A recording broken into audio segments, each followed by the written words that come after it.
আলাইকুম ওয়া রাহমাতুল্লাহি ওয়া বারাকাতুহু।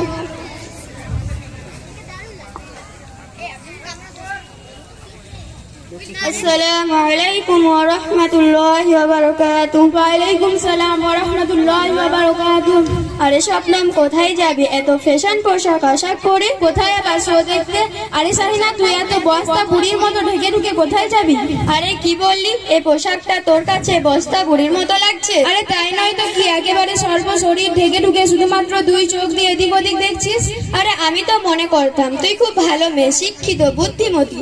এখন যে দেখছি তুই আদৌ কিছুই জানিস না। আরে তুই কি বললি আমি কিছু জানি না? তুই জানিস আমি এখন ইংলিশ মিডিয়ামে পড়াশোনা করি। আরে রাখ তো তোর ইংলিশ মিডিয়ামে পড়াশোনা, তোরাই তো মেয়েদের স্বাধীনতা নিয়ে আন্দোলন করিস।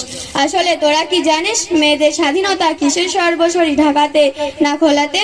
কিসে আবার? বর্তমান সমাজে ছোটখাটো পোশাক পরাটাই ফ্যাশন, এটাই ঠিক। মেয়ে চলাটার নামে স্বাধীনতা। আরে স্বপ্নম, আমিও তোর মতো বুঝেছিলাম। যখন আমি ইসলাম ধর্মে জানা ও বোঝার জন্য পড়াশোনা শুরু করলাম, তখন আমি বুঝতে পারলাম যখন মেয়েদের পরনে পোশাকটা এমনই হবে, শরীরে অঙ্গ প্রত্যঙ্গ লুকিয়ে থাকে বা ঢেকে থাকে। কারণ নবী সাল্লাল্লাহু আলাইহি সাল্লাম বলেছেন, মেয়েদের পরনে পোশাকটা এমনই হবে যাদের শরীরে কোনো অংশ বোঝা না যায়। হায় আফসোস, কত আফসোস। তাহলে আমি কত খারাপের মধ্যে আছি, কেবলমাত্র দিনই শিক্ষা না থাকার কারণে। এখন তোর সাথে কথাবার্তা বলার পর ইসলামের সঠিক জিনিসগুলো বুঝতে পারলাম। আচ্ছা সাইনা শোন, তোর কাছে আমার কিছু কথা জানার ও বোঝার ছিল। আচ্ছা বল। ইসলাম টিভি দেখা ও গান শোনার ব্যাপারে কিছু বলেছে নাকি? আরে কি বলি, ইসলাম টিভি ও গান শোনার ব্যাপারে কঠোরভাবে নিষেধ করেছে। তাছাড়া নবী সাল্লাল্লাহু আলাইহি সাল্লাম বলেছেন, যে ব্যক্তি গান শুনবে কিয়ামতের দিন তার গানে শিষ্যা গলিয়ে দিবে। আরে সাইনা, তুই জানিস টিভি দেখলে ব্রেন ফ্রেশ হয় ও গান শুনলে মনটা ফ্রি হয়। তাছাড়া টিভি ও মিউজিক বক্সের দ্বারা ঘরে সৌন্দর্য ফিরে আসে। আরে কি বললি, টিভি ও মিউজিক বক্স ঘরে সৌন্দর্য ফিরে আনে? প্রকৃতপক্ষে টিভি ও মিউজিক বক্স ঘরে সৌন্দর্য ফিরে আনে না, বরং ঘরের জন্য অভিশাপ দেয়। নবী সাল্লাল্লাহু আলাইহি সাল্লাম বলেছেন, রহমতের ফেরেশতা এমন জায়গায় আসে না যেই জায়গায় ফটো বা তাসবির থাকে। টিভিতে সব রকম ফটো বা তাসবির থাকে, সেজন্য আমাদের শান্তি নয় বরং রহমত বা শাস্তি। তাহলে তো আমার জীবনটা ধ্বংস বা বরবাদ হয়ে গেল। এখন আমি কি করব? এখন আমার বাঁচার উপায় কি?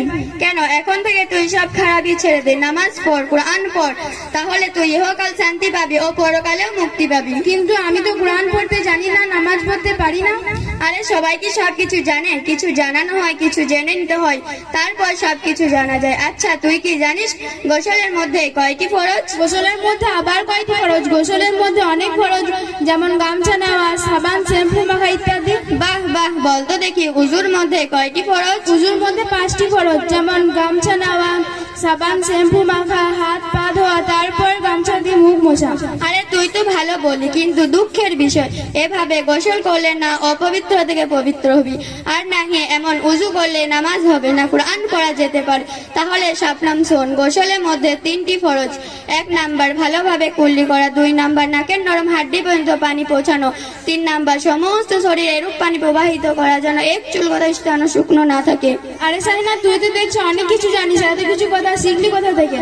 কেন, এখন আমি তালিপুর দিনিয়াত মুনাজ্জম মক্তবে পড়াশোনা করি, সেইখান থেকে শিক্ষা অর্জন করেছি। আমিও তোর মধ্যে শিক্ষা অর্জন করতে চাই, এখন আমি কি করব?